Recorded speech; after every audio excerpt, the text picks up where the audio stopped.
OFW habang nagbi-business sa Pinas, mahirap nga ba? Hi, my name is John. 8 years na akong factory worker dito sa South Korea. Sabi ng mga friend ko, bakit hindi pa daw ako umuwi ng Pilipinas? May 4 na branch na ako ng business. By the way, Korean store nga pala ang business ko. Bakit ko daw naisip magtayo ng Korean store? Unang-una, nandito ako sa Korea.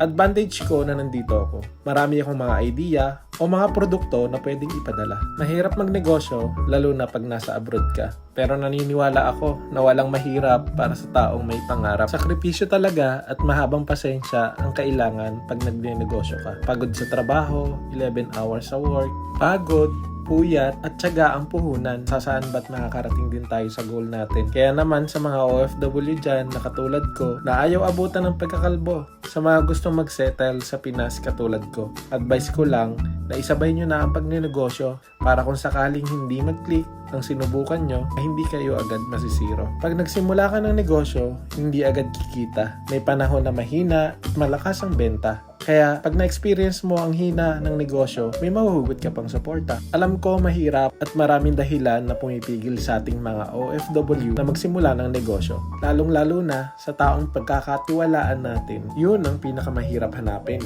Kaya kung gusto nyo pang malaman kung paano, like and follow for part 2. Thank you. Bye-bye.